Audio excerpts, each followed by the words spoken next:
Welcome back to the channel. If you survived the weekend, you know what happened. The supreme leader of Iran was eliminated, and I thought that was a great opportunity to discuss what I believe is the best aerospace defense.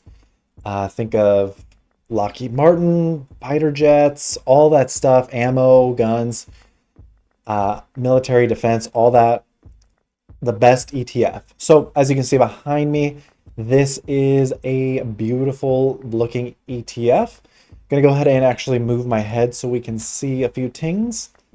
This is a $243 ETF, and what we can see here are several things. Number one, there is a dividend. It is very, very slight. There also is an expense ratio of 0.38, which is not too bad if you're looking at a bunch of different ETFs. Something that's probably sticking out like a sore thumb is this side over here. The performance for the last 5 years is 154%. 3 years, 111%. The last year from March 1st, March 2nd, 2026 to March 1st, March 2nd, 2025, 60%. Yeah, so this is just hard to kind of go against, but I'm going to be a little contrarian here. I do think this is the best ETF if you are considering defense, aerospace in your portfolio. But I do want to highlight a few things here. Back to the chart. Number one, it is beautiful. First and foremost, however, we do need to take into consideration how many years it takes for this ETF to move once a new all-time high has been reached. So bear with me here. Going all the way back to 2006 when this ETF was formed, you can see the high was around $36.50 back in December 2007. If you wanted to get even, it would have taken you about 5-6 years. 2013, February 2013, which is pretty crazy. So you would have been dollar cost averaging the whole time. You would have been solid, but it took you 5-6 years. December 2007 to February 2013. So 6-ish years. Then going up to our next all-time high, which, I mean, right here was kind of just a small little bump. I mean, if we would have been an all-time high, we're looking at March 2015, and then about over a year and a half later, then we get to pre-COVID. Right before COVID was announced, we had an all-time high of 120. It would have taken you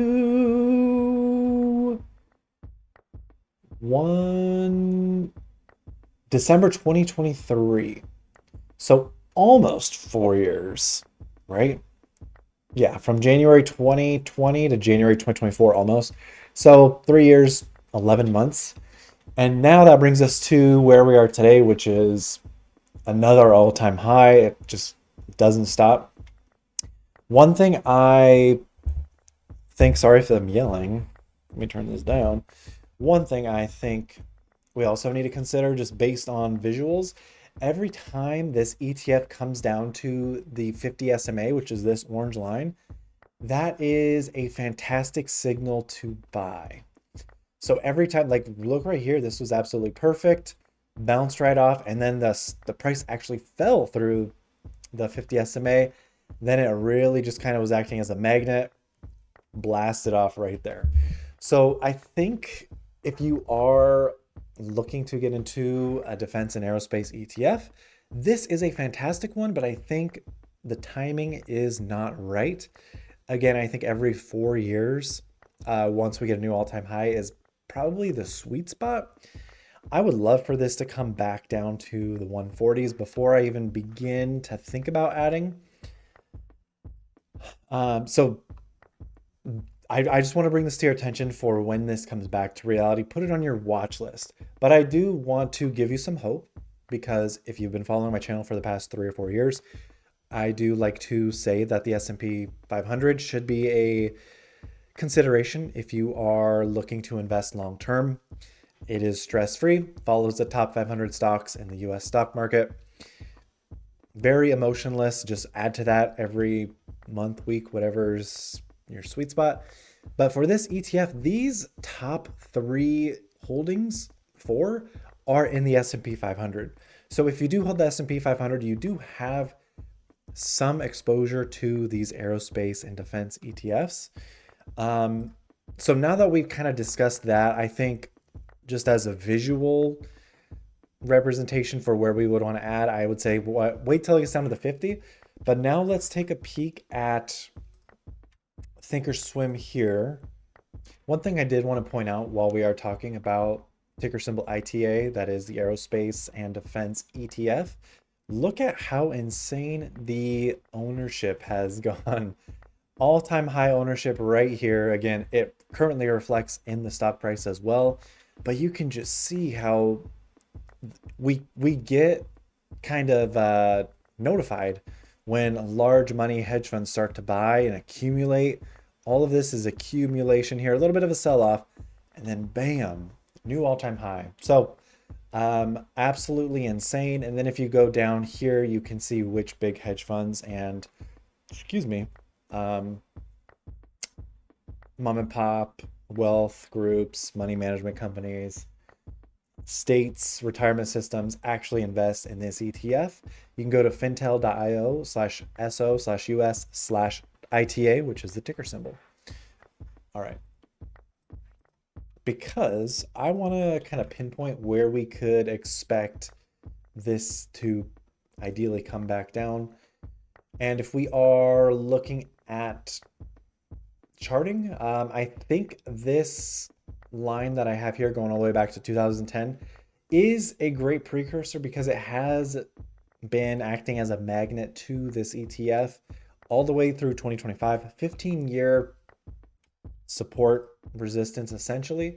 So I think if we can get this back to, I would say, this magnet line right here, that would be ideal. Again, we'd want it to flirt kind of similarly how it did here, maybe come below it.